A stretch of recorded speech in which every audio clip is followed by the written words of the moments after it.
Hi everybody, I'm back again, another video this week, and as promised, I thought I'd do a real quick review of A Gunslinger's Paradise, a God's Eye Games production written by Joel Veltri.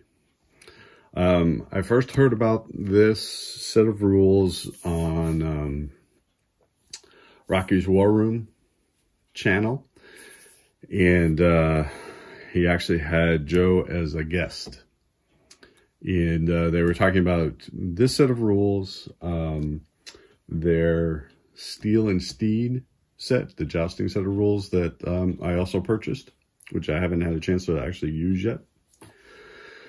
And I think they have a like a sci-fi one, which the name escapes me at the moment, but it's like Mars something. I can't remember what it is.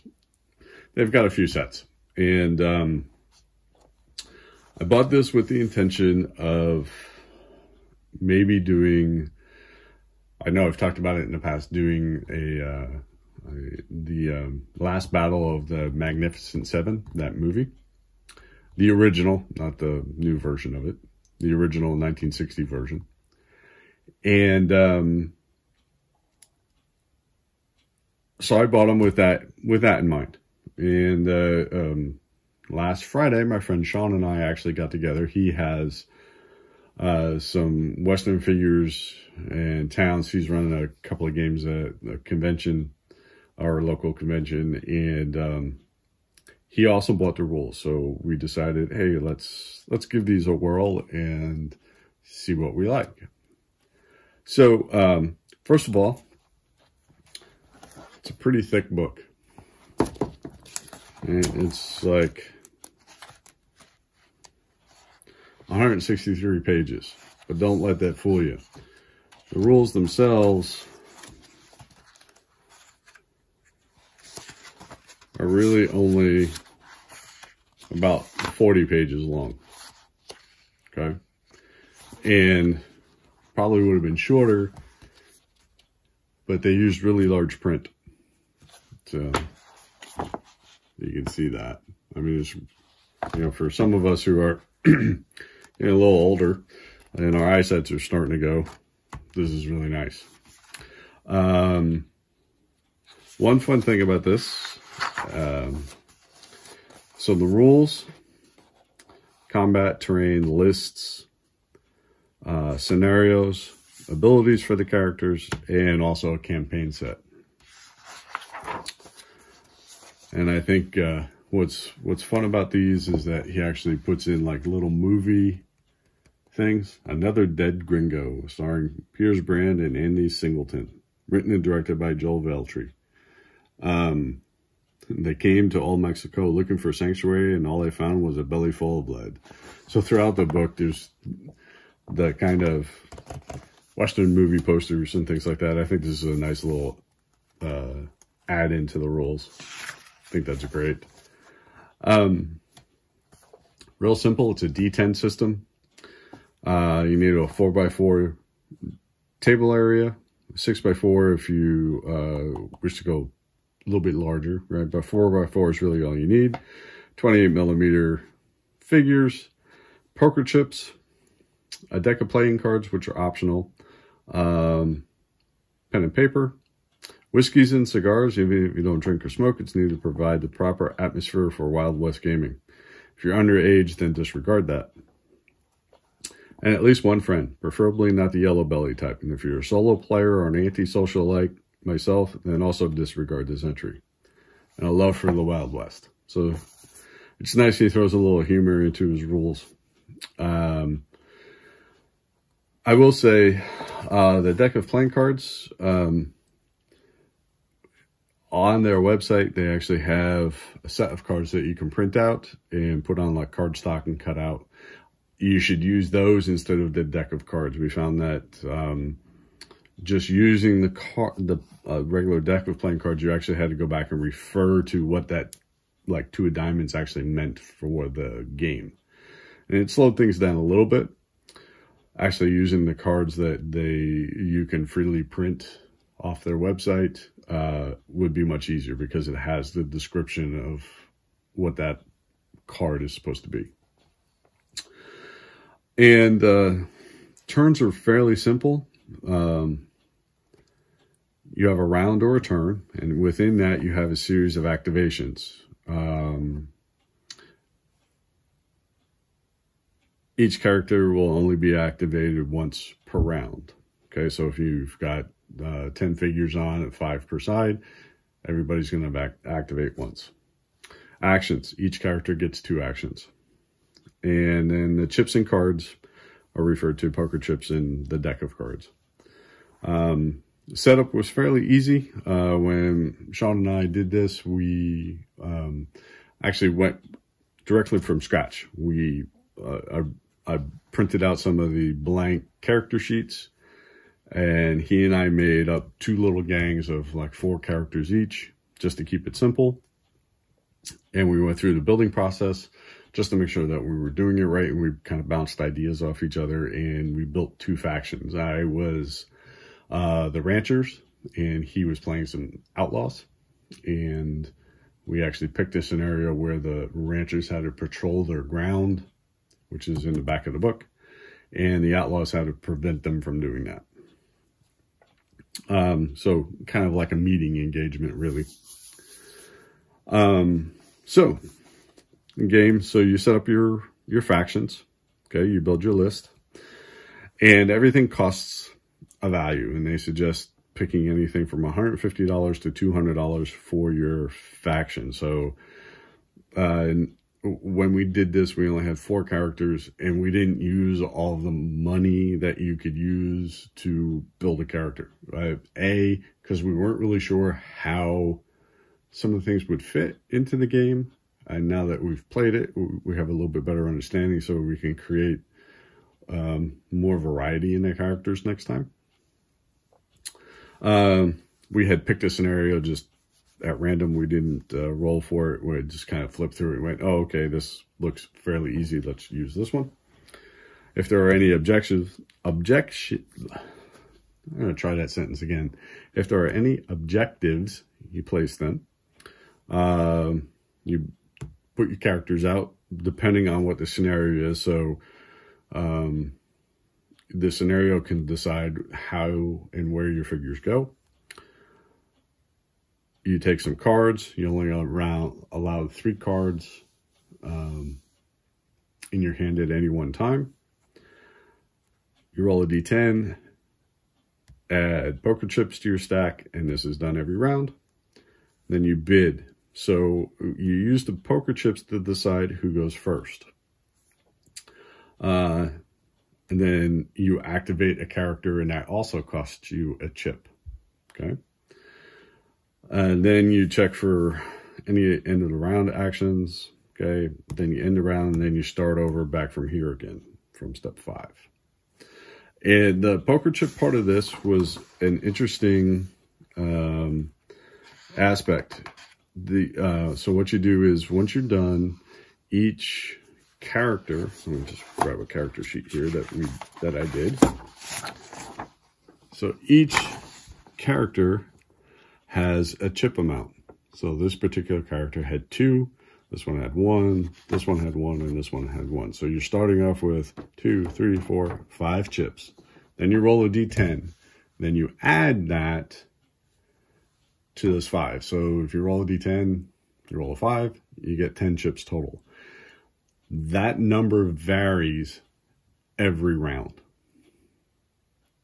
So every new round, after everybody's played or their activations are done, you re-roll it. So sometimes you could have, if you roll really well, right, you could have 15. Or if you roll really poorly, you might have 6.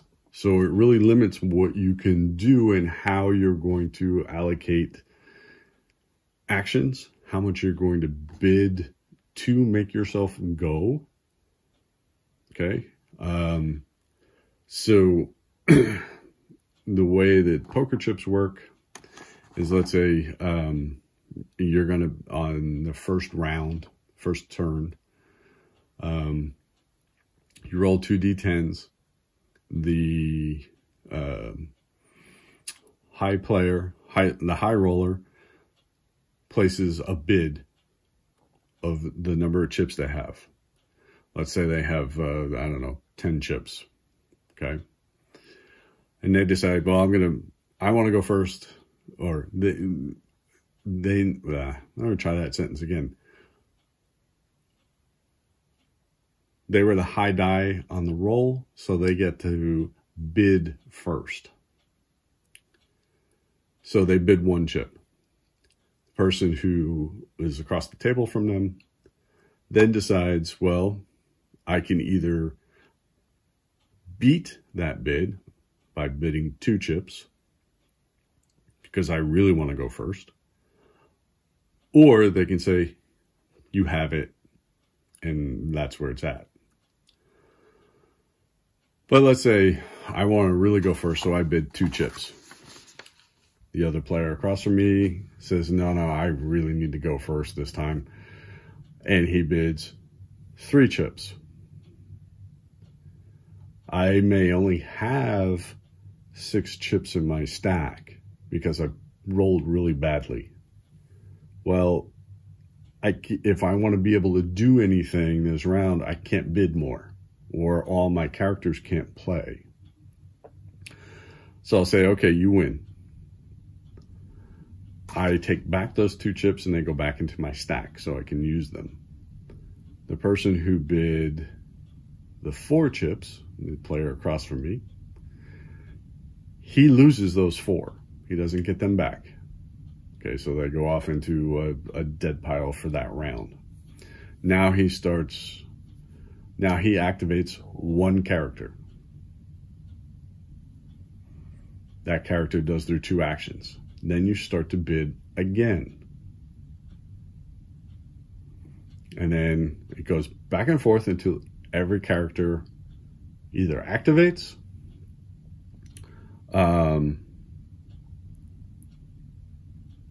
you run out of chips, or both sides run out of chips. That'll end in a round. Or neither player has any players left to activate. Okay. So you really have to think about what you want done and how important it is for you to actually start to activate. And there is the possibility that your characters may not all activate depending on how well you bid or what has happened. All right. So it is actually an interesting little system. And I don't know if that's actually done in any other Western games like that. I know other rule sets use something similar, but it's a dice roll. But, you kind of go from there. So I was talking about the card decks. There's, so if you have the 2 of spades, it would be a +1 to their pinning test. Use this card as a poker chip. Enemy character loses an action. +1 to your morale.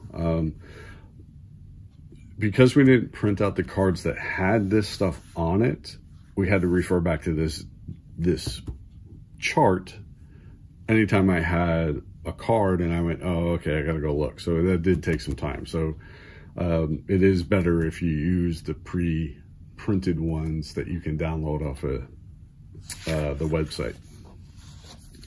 And then the actions are pretty simple. Move, you can hunker down or, lay prone, stand up, pick up an item, you shoot, you could try to do steady aim, you can pin the person down, you can call somebody out. So if you're within 12 inches, you can do an old Western showdown. You can put a character in Overwatch.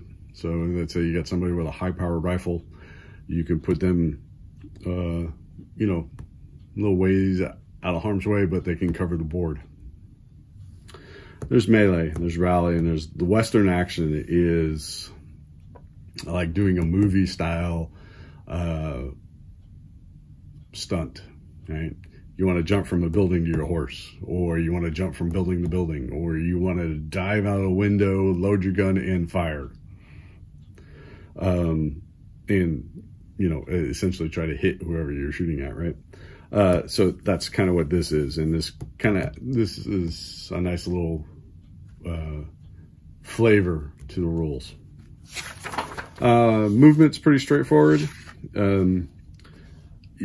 You can move in any direction, essentially. There's terrain that impedes movement. You can move up and down stairs. You can lay prone, like I said before. You can move on horseback, on wagons. You can dismount. You can melee on horseback, saves, pick things up like characters or loot. So you could be like a Western lawman and you're trying to bring in, you know, the outlaw. And if you essentially knock them out, you can go over and pick them up and take them back so you can put them in jail. Combat was pretty straightforward. You aim. So you take an aiming test. So you take your gun out, you roll. If you miss the aim, which is less than a 10, you missed. That's it. Okay. If it's above it, then you start deciding what modifiers and what damage and everything else is in here. Okay. Really nice, easy, very easy. Reloading. So if you got a 6-shooter, you have to actually keep track of what you're doing. Once you get down to 0 rounds in your gun, you have to attempt to reload. And a natural 10, you reload everything. If a natural 1, you dropped your ammo. So you do have to keep track of what you're firing. Like I actually had one character in here who had essentially a buffalo rifle, and it's 1 round. So every time he fired, he had to reload. Sometimes he didn't reload. There's throwing weapons, there's changing weapons. So you have a primary weapon and a secondary weapon or a sidearm. So like the ranch foreman that I had, he had a rifle, and then he also had a set of pistols, or a pistol. So if he wanted to go from using the rifle to the pistol, he would have to change weapons, and that gives you a minus to your aim because you're juggling, right? How to do the showdown, Gatling guns, setting fires and explosives, tracking if you're going to be doing that kind of stuff. Then there's hand-to-hand combat, melee, defensive fire, capture and arrest, freeing captured characters, shooting and melee. When you are shot at, before you roll for damage, you roll to see if you were hit, okay? And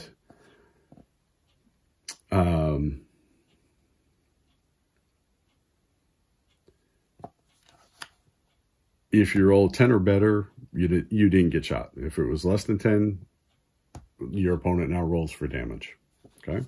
And essentially you have a vitality score, so depending on the character, you can either have a 1, 2, or 3. And as your vitality disappears, you can either be incapacitated or dead. Okay, and the wounds are essentially the vitality points. As those drop, one of these 2 things can happen. Oh, and I will tell you that in this game, I walked up a little bit too close to somebody and they shot me with a double-barrel shotgun, and he didn't miss. Not only was I dead, I was splattered all over the desert. Okay, so there's morale tests, things like that, and this is more for, at least for my reading through, is kind of like campaign stuff. There is a faction morale test, things like that. We did not do this as part of our game. We didn't feel it was really necessary, so we didn't. Successes, critical successes, critical failures, weapons, and then all the types of terrain, and then lists, choosing a faction, how to use the money to buy points, and I'll just show you what. So here you can see like the U.S. Marshal. It's a tier 1 character, so it's one of the best characters in the game at tier 1. And you can see that they have, you know, different types of abilities. They have a Western action. All these are modifiers. And then primary weapon and a secondary weapon or a melee weapon. Okay. And then there's all the charts for those and how much those things cost if you're just doing this from scratch like we did. So you could skip this and just do your own U.S. Marshals, right? And just come up with your own. The Outlaws. There's the Ranchers, which I did. U.S. Cavalry. The Apache. There's the Sioux. Bandits. The Federales.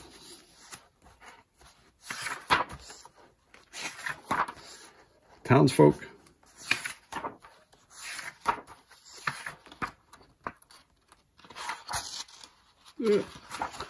Hired guns.